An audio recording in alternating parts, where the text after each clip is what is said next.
Electronics రంగంలో గత 20 సంవత్సరాలుగా నూజివీడులో ప్రభంజనం సృష్టిస్తున్నది శ్రీవత్స ఎలక్ట్రానిక్స్ నూజివీడు. మా వద్ద ఏసీలు, ఎల్ఈడి టీవీలు, ఫ్రిడ్జ్లు, వాషింగ్ మిషన్లు, కూలర్లు, మిక్సీలు, గ్రైండర్లు, ఫ్యాన్లు మొదలగు అన్ని రకాల మీ ఇంటికి కావలసిన ఎలక్ట్రానిక్స్ ఐటమ్స్ విజయవాడ మరియు ఆన్లైన్ ధరల కన్నా అతి తక్కువ రేట్లలో లభించును. Airtel, DTH, Airtel, Jio, air fiber net authorised dealer. అన్ని కంపెనీల టీవీలకు, ఏసీలకు రిమోట్లు లభించును. సులభ వాయిదాల పద్ధతిలో ఈఎంఐ సౌకర్యం కలదు. విచ్చేయండి శ్రీవత్స ఎలక్ట్రానిక్స్, పొట్టి శ్రీరాములు బొమ్మ సెంటర్, మెయిన్ రోడ్, నూజివీడు.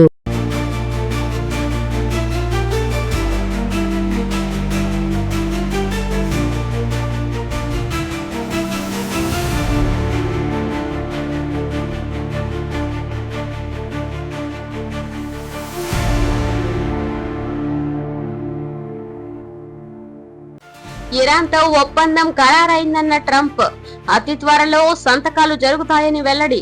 మధ్యప్రాచ్య పరిణామాలపై ప్రపంచ వ్యాప్తంగా ఆసక్తి. అమెరికా మరియు ఇరాన్ మధ్య కొనసాగుతున్న చర్చలు కీలక దశకు చేరుకున్నాయని అమెరికా అధ్యక్షుడు ట్రంప్ ప్రకటించారు. ఇరాన్తో ఒప్పందం దాదాపు ఖరారైందని, అవసరమైన పత్రాల ప్రక్రియ పూర్తయిన వెంటనే సంతకాలు జరిగే అవకాశం ఉందని ఆయన వెల్లడించారు. రాబోయే కొద్ది రోజుల్లోనే ఈ ప్రక్రియ పూర్తయ్యే అవకాశాలు ఉన్నాయని కూడా పేర్కొన్నారు.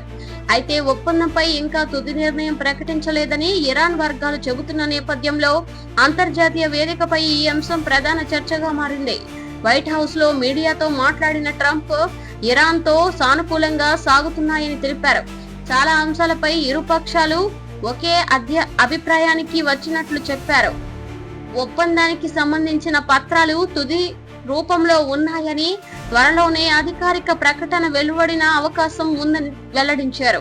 సంతకాల కార్యక్రమం యూరప్ లో జరిగే అవకాశం ఉందని ఆయన సంకేతాలిచ్చారు. గత కొన్ని నెలలుగా అమెరికా ఇరాన్ సంబంధాలు ప్రపంచ దృష్టిని ఆకర్షిస్తున్నాయి. భద్రత, అణు కార్యక్రమం, ఆర్థిక ఆంక్షలు, సముద్ర మార్గాల భద్రత వంటి అంశాలు ఇరు దేశాల మధ్య విభేదాలు కొనసాగుతున్నాయి. ఈ నేపథ్యంలో జరుగుతున్న తాజా చర్చలు కీలక మలుపుకు భావిస్తున్నారు. అమెరికా వర్గాల సమాచారం ప్రకారం చర్చల్లో అనేక ప్రధాన అంశాలపై పురోగతి సాధించబడింది. కొన్ని సాంకేతిక అంశాలు, అమలు విధానాలకు సంబంధించిన అంశాలు మాత్రమే మిగిలి ఉన్నట్లు తెలుస్తోంది. అందువల్ల ఒప్పందంపై ఆశావాహన వాతావరణం నెలకొంది. ఇరాన్ విదేశాంగ ప్రతినిధులు కూడా చర్చలు సానుకూల దశలో సాగుతున్నాయని పేర్కొన్నట్లు అంతర్జాతీయ మీడియా కథనాలు వెల్లడిస్తున్నాయి. అయితే ఇంకా కొన్ని అంతర్గత సంప్రదింపులు కొనసాగుతున్నాయని, అన్ని అంశాలు పూర్తిగా ముగిసిన తరువాతే తుది ప్రకటన వెలువడుతుందని చెబుతున్నారు. ప్రపంచ దేశాలు ఈ పరిణామాలను ఆసక్తిగా గమనిస్తున్నాయి. అమెరికా ఇరాన్ సంబంధాలు మధ్యప్రాచ్య రాజకీయాలపై మాత్రమే కాకుండా ప్రపంచ ఆర్థిక వ్యవస్థపై కూడా ప్రభావం చూపే అవకాశం ఉంది. ముఖ్యంగా చమురు ధరలు, సముద్ర వాణిజ్యం, అంతర్జాతీయ పెట్టుబడులపై ఈ ఒప్పందం ప్రభావం ఉండవచ్చని విశ్లేషకులు చెబుతున్నారు. ఈ ఒప్పందం అమలులోకి వస్తే మధ్యప్రాచ్య ప్రాంతంలో ఉద్రిక్తతలు కొంతమేర తగ్గే అవకాశం ఉందని నిపుణులు భావిస్తున్నారు. గత కొంతకాలంగా కొనసాగుతున్న ఉద్రిక్త పరిస్థితుల కారణంగా ప్రపంచ మార్కెట్లో అనిశ్చితి నెలకొంది. శాంతి వాతావరణం ఏర్పడితే పెట్టుబడులు, వాణిజ్య కార్యకలాపాలు మరింత బలోపేతం కావచ్చని చెబుతున్నారు. ట్రంప్ మాట్లాడుతూ చర్చల ప్రక్రియలో అనేక సవాళ్లు ఎదురైనప్పటికీ ఇరుపక్షాలు సమానంతో ముందుకు సాగాయని అన్నారు. సమస్యలను చర్చల ద్వారానే పరిష్కరించాలన్న ఉద్దేశంతో చర్యలు కొనసాగుతున్నాయని చెప్పారు. శాంతి, స్థిరత్వం, పరస్పర అవగాహన ప్రధాన లక్ష్యాలని పేర్కొన్నారు. ఇరాన్తో చర్చలు విజయవంతమైతే ప్రాంతీయ స్థిరత్వానికి ఇది ఒక ముఖ్యమైన అడుగు అవుతుందని అంతర్జాతీయ వ్యవహారాల నిపుణులు అభిప్రాయపడుతున్నారు. చాలా కాలంగా కొనసాగుతున్న వివాదాలకు శాశ్వత పరిష్కారం లభించే అవకాశం ఏర్పడవచ్చని భావిస్తున్నారు. చర్చల్లో పాల్గొంటున్న ప్రతినిధులు పలు దఫాలుగా సమావేశాలు నిర్వహించారు. మధ్యవర్తిత్వం చేస్తున్న దేశాలు కూడా ఈ ఒప్పందం కుదిరే దశగా ప్రయత్నాలు చేస్తున్నట్లు సమాచారం. పరస్పర నమ్మకాన్ని పెంపొందించుకునేందుకు ప్రత్యేక చర్యలు తీసుకుంటున్నట్లు తెలుస్తోంది. ఈ ఒప్పందం ద్వారా వాణిజ్య మార్గాల భద్రత, ప్రాంతీయ సహకారం, ఆర్థిక అవకాశాల విస్తరణ వంటి అంశాలు ఊతం లభించవచ్చని నిపుణులు చెబుతున్నారు. ముఖ్యంగా అంతర్జాతీయ సముద్ర మార్గాల వినియోగం సజావుగా జరిగితే ప్రపంచ వాణిజ్యానికి ప్రయోజనం కలుగుతుందని అభిప్రాయపడుతున్నారు. అమెరికా ప్రభుత్వం ఈ చర్చలను అత్యంత ప్రాధాన్యంతో ముందుకు తీసుకువెళ్తోంది. శాంతియుత పరిష్కారం ద్వారా సమస్యలను అధిగమించాలని భావిస్తోంది. ప్రపంచ భద్రత, ప్రాంతీయ స్థిరత్వం, ఆర్థిక అభివృద్ధి వంటి అంశాలను దృష్టిలో ఉంచుకొని చర్యలు కొనసాగుతాయని వర్గాలు చెబుతున్నాయి. ఇరాన్ ప్రజలు కూడా ఈ పరిణామాలను ఆసక్తిగా గమనిస్తున్నారు. ఒప్పందం అమల్లోకి వస్తే ఆర్థిక అవకాశాలు పెరిగే అవకాశం ఉందని అక్కడి విశ్లేషకులు అభిప్రాయపడుతున్నారు. వ్యాపార, పారిశ్రామిక రంగాలకు కొత్త అవకాశాలు లభించవచ్చని భావిస్తున్నారు. అంతర్జాతీయ మార్కెట్లు కూడా ఈ వార్తకు స్పందించాయి. ఒప్పందం కుదిరే అవకాశాలపై ఆశావాహ సంకేతాలు రావడంతో కొన్ని రంగాల్లో సానుకూల ప్రభావం కనిపించిందని ఆర్థిక విశ్లేషకులు పేర్కొంటున్నారు. అయితే ఇరాన్ వర్గాలు ఇంకా తుది నిర్ణయం ప్రకటించకపోవడంతో కొంత జాగ్రత్త అవసరమని పరిశీలకులు సూచిస్తున్నారు. అధికారిక సంకేతాలు పూర్తయ్యే వరకు అన్ని పరిణామాలను జాగ్రత్తగా గమనించాల్సిన అవసరం ఉందని చెబుతున్నారు. ప్రపంచ రాజకీయాల్లో అమెరికా, ఇరాన్ సంబంధాలకు ప్రత్యేక ప్రాధాన్యం ఉంది. ఈ రెండు దేశాల మధ్య జరిగే పరిణామాలు అనేక దేశాల విదేశాంగ విధానాలపై కూడా ప్రభావం చూపే అవకాశం ఉంటుంది. అందుకే అంతర్జాతీయ సమాజం ఈ చర్చల ఫలితాల కోసం ఎదురు చూస్తోంది. వచ్చే కొద్ది రోజుల్లో ఒప్పందానికి సంబంధించిన మరిన్ని వివరాలు వెలువడే అవకాశం ఉంది. సంకేతాల కార్యక్రమం ఎక్కడ జరుగుతుంది, అమలు విధానం ఎలా ఉంటుంది, తదుపరి కార్యాచరణ ఏమిటి అనే అంశాలపై స్పష్టత రానుంది. మొత్తంగా చూస్తే అమెరికా అధ్యక్షుడు ట్రంప్ చేసిన ప్రకటనతో అమెరికా, ఇరాన్ చర్చలు కీలక దశకు చేరుకున్నాయి. ఒప్పందం ఖరారైందని, త్వరలోనే సంకేతాలు జరుగుతాయని ఆయన చెప్పిన వ్యాఖ్యలు ప్రపంచ వ్యాప్తంగా ఆసక్తిని రేకెత్తించాయి. అయితే తుది ప్రకటన, అధికారిక సంకేతాలు పూర్తయ్యే వరకు ఈ పరిణామాలు అంతర్జాతీయ వేదికపై ప్రధాన చర్చగా కొనసాగే అవకాశంగా కనిపిస్తోంది.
ఏపీని పారిశ్రామికవేత్తలకు స్వర్గధామంగా మార్చామన్న చంద్రబాబు 2 ఏళ్లలో భారీ పెట్టుబడులు సాధించామని నీతి ఆయోగ్ సమావేశంలో వెల్లడి.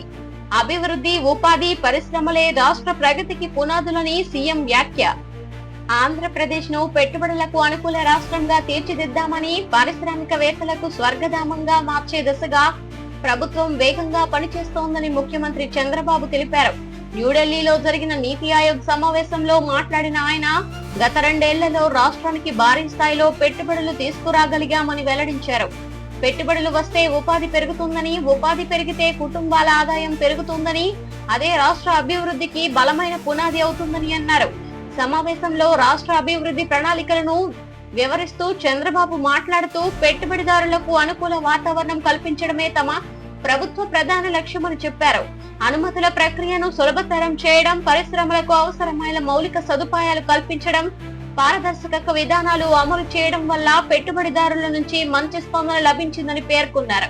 గత 2 ఏళ్ల కాలంలో దేశీయ, విదేశీ సంస్థలు ఆంధ్రప్రదేశ్ పై ఆసక్తి చూపాయని సీఎం తెలిపారు. విద్యుత్, ఐటీ, ఎలక్ట్రానిక్స్ తయారీ రంగం, ఆహార ప్రాసెసింగ్, పునరుత్పాదక ఇంధన రంగాల్లో పెద్ద ఎత్తున పెట్టుబడి ప్రతిపాదనలు వచ్చినట్లు వెల్లడించారు. ఈ పెట్టుబడులు భవిష్యత్తులో లక్షలాది ఉద్యోగ అవకాశాలకు దారి తీస్తాయని ఆయన ఆశాభావం వ్యక్తం చేశారు.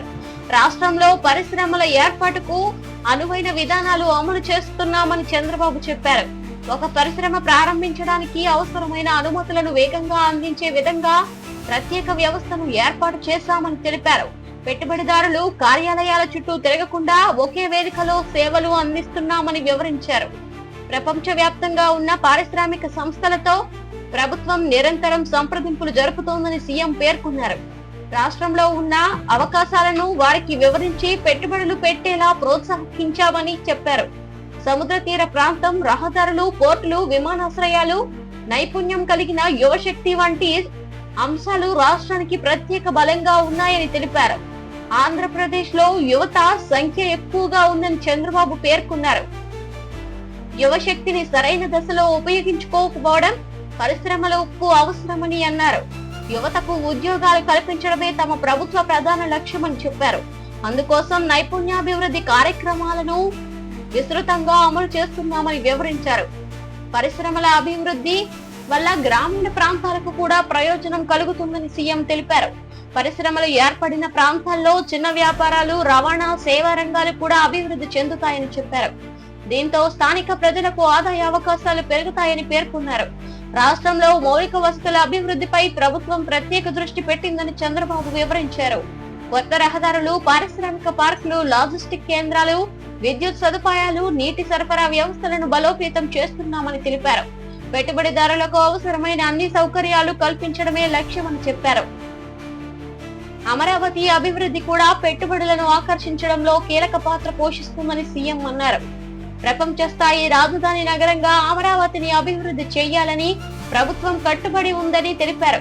పరిపాలన, వ్యాపారం, విద్య, సాంకేతిక రంగాలకు కేంద్రంగా అమరావతి ఎదగాలని ఆకాంక్షించారు. విశాఖపట్నం, తిరుపతి, అనంతపురం, కడప, నెల్లూరు వంటి ప్రాంతాల్లో కూడా భారీ పెట్టుబడులు వస్తున్నాయని చంద్రబాబు తెలిపారు. రాష్ట్రంలోని అన్ని ప్రాంతాలు సమానంగా అభివృద్ధి చెందేలా ప్రభుత్వం చర్యలు తీసుకుంటోందని చెప్పారు. ప్రాంతీయ సమతుల్యతకు ప్రాధాన్యం ఇస్తున్నామని పేర్కొన్నారు. పునరుత్పాదక ఇంధన రంగంలో ఆంధ్రప్రదేశ్ దేశంలోనే ముందంజలో నిలుస్తోందని సీఎం తెలిపారు. సౌరశక్తి, పవనశక్తి రంగాల్లో భారీ ప్రాజెక్టులు అమలవుతున్నాయని చెప్పారు. భవిష్యత్ అవసరాలను దృష్టిలో ఉంచుకొని పరిశుభ్రమైన ఇంధన వనరులపై దృష్టి సాధిస్తున్నామని వెల్లడించారు. ఐటీ రంగంలో కూడా రాష్ట్రం వేగంగా అభివృద్ధి చెందుతోందని చంద్రబాబు అన్నారు. కొత్త ఐటీ కంపెనీలు రాష్ట్రానికి రావడానికి ఆసక్తి చూపుతున్నాయని చెప్పారు. యువతకు ఆధునిక సాంకేతిక రంగాల్లో ఉద్యోగ అవకాశాలు పెంచేందుకు ప్రత్యేక చర్యలు తీసుకుంటున్నామని వివరించారు. విద్య మరియు నైపుణ్యాభివృద్ధి లేకుండా పరిశ్రమల అభివృద్ధి సాధ్యం కాదని సీఎం పేర్కొన్నారు. అందుకే విద్యా రంగంలో సంస్కరణలు చేపడతామని చెప్పారు. పరిశ్రమలకు అవసరమైన నైపుణ్యాలు కలిగిన యువతను తయారు చేయడానికి ప్రత్యేక శిక్షణ కార్యక్రమాలు నిర్వహిస్తామని తెలిపారు. రాష్ట్రంలో మహిళల ఉపాధి అవకాశాలను పెంచేందుకు కూడా చర్యలు తీసుకుంటామని చంద్రబాబు పేర్కొన్నారు. పరిశ్రమలు, సేవా రంగాలు, స్వయం ఉపాధి కార్యక్రమాల్లో మహిళల భాగస్వామ్యాన్ని పెంచాలని ప్రభుత్వం లక్ష్యంగా పెట్టుకుందని చెప్పారు. వ్యవసాయం మరియు పరిశ్రమలు కలిసి అభివృద్ధి చెందాల్సిన అవసరం ఉందని సీఎం అభిప్రాయపడ్డారు. రైతులకు మెరుగైన మార్కెట్ అవకాశాలు కల్పించడానికి ఆహార ప్రాసెసింగ్ పరిశ్రమలు ప్రోత్సహిస్తామని చెప్పారు. రైతుల ఆదాయం పెరగడంలో ఇది సహాయపడుతుందని తెలిపారు. నీతి ఆయోగ్ సమావేశంలో పాల్గొన్న ఇతర రాష్ట్రాల ముఖ్యమంత్రులు కూడా తమ రాష్ట్రాల అభివృద్ధి కార్యక్రమాలను వివరించారు. ఈ సందర్భంగా రాష్ట్రాల మధ్య ఉత్తమ పద్ధతిలో మార్పిడి జరిగింది. అభివృద్ధి కార్యక్రమాల్లో పరస్పర సహకారం అవసరమని పలువురు నాయకులు అభిప్రాయపడ్డారు. చంద్రబాబు మాట్లాడుతూ పెట్టుబడిదారుల విశ్వాసం పొందడం చాలా ముఖ్యమని అన్నారు.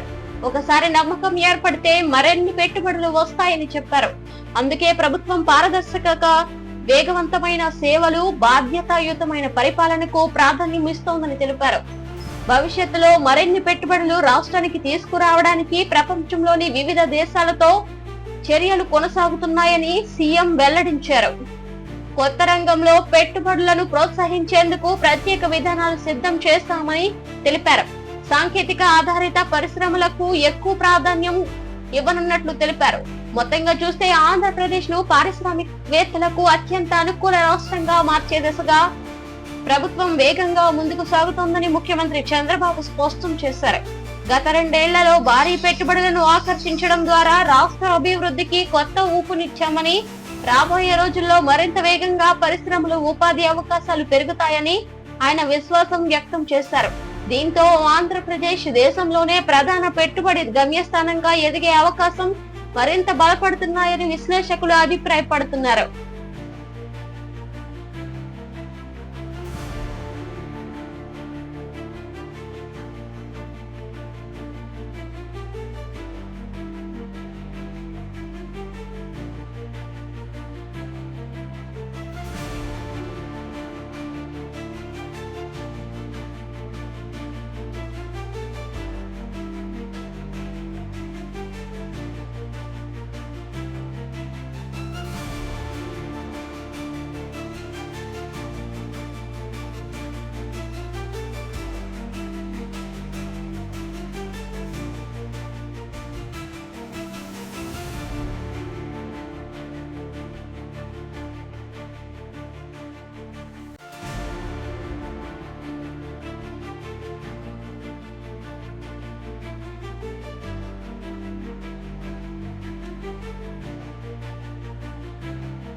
లోక్సభలో సీట్ల సంఖ్య 824కు పెంచాలని సూచన. ప్రధానమంత్రి ఆర్థిక సలహా మండలి కీలక సిఫార్సు. 373 స్థానాలను యథాతథంగా ఉంచాలని ప్రతిపాదన. మిగిలిన సీట్లు పునర్విభజనపై చర్చ. దేశ రాజకీయ వ్యవస్థలో కీలక మార్పులకు దారితీసే అంశంగా లోక్సభ స్థానాల పునర్విభజనపై చర్చ మళ్లీ వేగం అందుకుంది. ప్రధానమంత్రి ఆర్థిక సలహా మండలి చేసిన తాజా సూచనల ప్రకారం లోక్సభలో ప్రస్తుతం ఉన్న స్థానాల సంఖ్యను గణనీయంగా పెంచి 824కు చేర్చే అవకాశాలపై చర్చ జరుగుతోంది. దేశ జనాభా పెరుగుదల, రాష్ట్రాల ప్రాతినిధ్యం, ప్రజాస్వామ్య వ్యవస్థ బలోపేతం వంటి అంశాలను దృష్టిలో ఉంచుకొని ఈ సిఫార్సులు చేసినట్లు తెలుస్తోంది. ప్రస్తుతం లోక్సభలో 543 ఎన్నికైన సభ్యులు స్థానాలు ఉన్నాయి. దేశ జనాభా గత కొన్ని దశాబ్దాల్లో భారీగా పెరిగినప్పటికీ లోక్సభ స్థానాల సంఖ్యలో పెద్ద మార్పులు జరగలేదు. దీంతో కొన్ని రాష్ట్రాల్లో ఒక్కో ఎంపీ ప్రాతినిధ్యం వహిస్తున్న ప్రజల సంఖ్య గణనీయంగా పెరిగింది. ఈ నేపథ్యంలో ప్రజలకు మరింత సమర్థవంతమైన ప్రాతినిధ్యం కల్పించాలనే ఉద్దేశంతో కొత్త ప్రతిపాదనలు ముందుకు వచ్చినట్లు సమాచారం. ఆర్థిక సలహా మండలి రూపొందించిన అధ్యయనంలో దేశవ్యాప్తంగా జనాభా మార్పులు, ప్రాంతీయ అభివృద్ధి, రాష్ట్రాల జనసాంద్రత, ప్రజా ప్రాతినిధ్య అవసరాలను విశ్లేషిస్తున్నట్లు తెలుస్తోంది. ఈ అధ్యయనం ఆధారంగా లోక్సభ స్థానాల సంఖ్యను 824కు పెంచే ప్రతిపాదనను పరిశీలించాలని సూచిస్తున్నట్లు సమాచారం. సిఫార్సుల ప్రకారం ప్రస్తుతం ఉన్న కొన్ని స్థానాలను యథాతథంగా కొనసాగించాలని సూచించారు. దాదాపు 373 స్థానాల్లో పెద్ద మార్పులు అవసరం లేదని అభిప్రాయపడినట్లు తెలుస్తోంది. ఈ స్థానాల్లో జనాభా మార్పులు ఎక్కువగా ఉండడం లేదా ప్రస్తుతం ప్రాతినిధ్యం సరిపడా ఉండడం వల్ల కారణాలను పరిగణలోకి తీసుకుంటున్నట్లు సమాచారం. మిగిలిన స్థానాల విషయంలో మాత్రం జనాభా పెరుగుదల ఆధారంగా మార్పులు చేయాలని సూచించారు. ముఖ్యంగా వేగంగా జనాభా పెరిగిన రాష్ట్రాలకు అదనపు స్థానాలను కేటాయించే అవకాశాలపై చర్చ జరుగుతోంది. దీనివల్ల ప్రజలకు మెరుగైన ప్రాతినిధ్యం లభిస్తుందని భావిస్తున్నారు. దేశంలో ప్రజాస్వామ్య వ్యవస్థ బలంగా ఉండాలంటే ప్రజా ప్రతినిధులు మరియు ప్రజల మధ్య అనుబంధం బలంగా ఉండాలని నిపుణులు అభిప్రాయపడుతున్నారు. ఒక ఎంపీ పరిధిలో జనాభా ఎక్కువగా ఉంటే ప్రజల సమస్యలను సమర్థవంతంగా పరిష్కరించడం కష్టమవుతుందని చెబుతున్నారు. అందుకే జనాభా పెరుగుదలకు అనుగుణంగా స్థానాల సంఖ్యను పెంచాల్సిన అవసరం ఉందని సూచిస్తున్నారు. లోక్సభ స్థానాల పెంపు అంశం కేవలం సంఖ్యల మార్పు మాత్రమే కాదని రాజకీయ విశ్లేషకులు చెబుతున్నారు. ఇది దేశ రాజకీయ నవీకరణలపై కూడా ప్రభావం చూపే అవకాశం ఉందని భావిస్తున్నారు. కొన్ని రాష్ట్రాలకు అదనపు ప్రాతినిధ్యం లభిస్తే జాతీయ రాజకీయాల్లో వారి పాత్ర మరింత పెరిగే అవకాశం కనిపిస్తుంది. దేశంలో చివరిసారి జరిగిన నియోజకవర్గాల పునర్విభజన తరువాత జనాభా పరిస్థితుల్లో అనేక మార్పులు చోటు చేసుకున్నాయి. కొన్ని నగరాలు వేగంగా విస్తరిస్తుండగా కొన్ని ప్రాంతాల్లో జనసాంద్రత భారీగా పెరిగింది. ఈ మార్పులను దృష్టిలో ఉంచుకొని కొత్త ప్రాతినిధ్య వ్యవస్థ అవసరమని పలువురు అభిప్రాయపడుతున్నారు. పెరుగుతున్న పట్టణ జనాభా కూడా ఈ చర్యల్లో ముఖ్య అంశంగా మారింది. మహానగరాలు, పెద్ద నగరాలు, పారిశ్రామిక ప్రాంతాల్లో జనాభా భారీగా పెరిగింది. దీంతో కొన్ని నియోజకవర్గాల పరిధిలో లక్షలాది మంది ఓటర్లు ఉండగా మరికొన్ని ప్రాంతాల్లో తక్కువ జనాభా ఉంది. ఈ అవసరాలను తగ్గించాల్సిన అవసరం ఉందని సూచిస్తున్నారు. లోక్సభ స్థానాల పెంపు జరిగితే పార్లమెంట్ కార్యకలాపాల్లో కూడా మార్పులు అవసరం కావచ్చని, సభ్యుల సంఖ్య పెరిగితే సమావేశాల నిర్వహణ, చర్చల సమయం, పార్లమెంట్ మౌలిక వసతుల విస్తరణ వంటి అంశాలపై కూడా దృష్టి పెట్టాల్సి ఉంటుంది. ఇప్పటికే కొత్త పార్లమెంట్ భవనం నిర్మాణం పూర్తి కావడంతో భవిష్యత్ అవసరాలను దృష్టిలో ఉంచుకుని ప్రణాళిక రూపొందిస్తున్నట్లు సమాచారం. ప్రజల అభిప్రాయాలను ప్రతిబింబించే వ్యవస్థగా పార్లమెంట్ మరింత బలోపేతం కావాలని నిపుణులు సూచిస్తున్నారు. ప్రతి ప్రాంతానికి తగిన ప్రాతినిధ్యం లభిస్తే అభివృద్ధి అవసరాలు, స్థానిక సమస్యలు, ప్రజల ఆకాంక్షలు జాతీయ వేదికపై మరింత సమర్థవంతంగా ప్రస్తావించే అవకాశం ఉంటుందని భావిస్తున్నారు. అదనపు స్థానాల కేటాయింపు విషయంలో రాష్ట్రాల మధ్య విస్తృత చర్చ జరగాల్సి ఉంటుందని రాజకీయ వర్గాలు పేర్కొంటున్నాయి. ప్రతి రాష్ట్రం తన అవసరాలను, జనాభా వివరాలను, అభివృద్ధి పరిస్థితులను వివరించే అవకాశం ఉంది. దీనిపై జాతీయ స్థాయిలో ఏకాభిప్రాయం అవసరమని చెబుతున్నారు. కొత్త ప్రతిపాదనలు అమల్లోకి వస్తే ఎన్నికల నిర్వహణలో కూడా కొన్ని మార్పులు అవసరం కావచ్చు. కొత్త నియోజకవర్గాల ఏర్పాటు, ఓటర్ల జాబితాల సవీకరణ, పరిపాలన ఏర్పాట్ల వంటి అంశాలపై ఎన్నికల సంఘం ప్రత్యేక చర్యలు తీసుకోవాల్సి ఉంటుంది. ఈ ప్రక్రియకు సమయం పట్టే అవకాశం ఉందని అధికారులు చెబుతున్నారు. ప్రజాస్వామ్యంలో ప్రజల స్వరం మరింత బలంగా వినిపించాలంటే ప్రాతినిధ్య వ్యవస్థ కాలానుగుణంగా మారాలని నిపుణులు అభిప్రాయపడుతున్నారు. జనాభా పెరుగుదల, పట్టణీకరణ, ప్రాంతీయ అభివృద్ధి వంటి అంశాలను పరిగణలోకి తీసుకొని మార్పులు చేయడం అవసరమని చెబుతున్నారు. లోక్సభ స్థానాల పెంపు అంశం ప్రస్తుతం చర్చల దశలోనే ఉన్నప్పటికీ దేశ రాజకీయాల్లో ఇది కీలక అంశంగా మారింది. వివిధ రాజకీయ పార్టీల నిపుణులు, సామాజిక సంస్థలు తమ అభిప్రాయాలను వెల్లడించాయి. ప్రజాస్వామ్యం బలోపేతానికి ఇది ఉపయోగపడుతుందా లేదా అనే అంశంపై విస్తృత చర్చ కొనసాగుతోంది. పార్లమెంటరీ వ్యవస్థను మరింత సమర్థవంతంగా మార్చేందుకు అవసరమైన అన్ని అంశాలను పరిశీలించిన తరువాతే తుది నిర్ణయాలు తీసుకునే అవకాశం ఉంది. కేంద్ర ప్రభుత్వం నిపుణులు, కమిటీలు, సంబంధిత సంస్థలు ఈ అంశంపై సమగ్ర అధ్యయనం నిర్వహిస్తున్నట్లు తెలుస్తోంది. మొత్తంగా చూస్తే లోక్సభ స్థానాల సంఖ్యను 824కు పెంచాలన్న ప్రతిపాదన దేశ రాజకీయాల్లో కొత్త చర్చకు దారితీసింది. 373 స్థానాలను యథాతథంగా ఉంచి మిగిలిన స్థానాల్లో జనాభా ఆధారంగా మార్పులు చేయాలన్న సూచనలు ప్రాధాన్యం సంతరించుకున్నాయి. ప్రజలకు మరింత సమర్థవంతమైన ప్రాతినిధ్యం కల్పించడం, ప్రజాస్వామ్య వ్యవస్థను బలోపేతం చేయడం లక్ష్యంగా ఈ ప్రతిపాదనలు ముందుకు వచ్చినట్లు భావిస్తున్నారు. రాబోయే రోజుల్లో ఈ అంశంపై మరింత స్పష్టత వచ్చే అవకాశం ఉంది.